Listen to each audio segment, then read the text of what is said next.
the Sunday I gave the homily. When I first started getting involved with evangelization, I'd actually literally moved into a rectory at St. Mary's Parish. And one Sunday, our pastor, Father Bob, was going to be away. And so he invited another priest to come and say the Mass, celebrate the Mass, but he had told Father Bob, I don't preach. So Father Bob had said to us guys in the household, maybe because maybe he figured we were sort of quasi-seminarian status. He said, "Who wants to give the reflection this Sunday?" Because we weren't legitimately able to give the homily. And I remember my heart just jumped. I'm thinking, oh, I really wanted to do it. Inwardly, I'm like, drip me, drip me, drip me. On the outside, I tried to act as indifferent as can be. And I was thrilled when none of the other guys in the house wanted to give the reflection that Sunday. And so I did. And my reflection was basically my personal testimony. And so I gave it.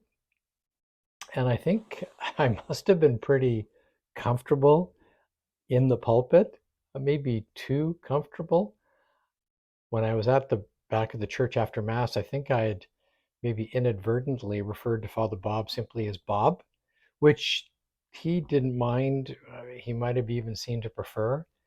In private and living in a house together, he didn't mind being referred to as Bob.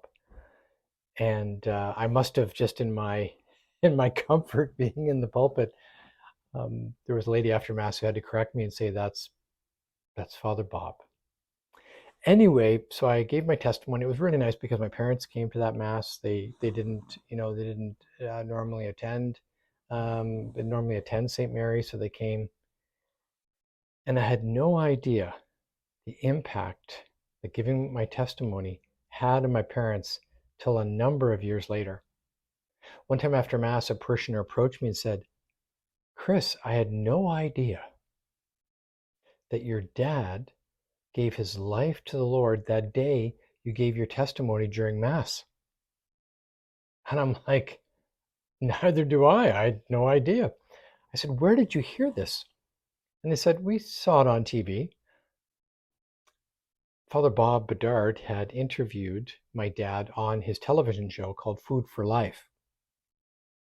And my dad shared this story, but my dad never told me. Anyway, it's so interesting how the Lord will use our testimony. And we may not see the fruit of it. And you may be very surprised who will be impacted by your testimony, even if you never find out, or if you don't find out for some period of time.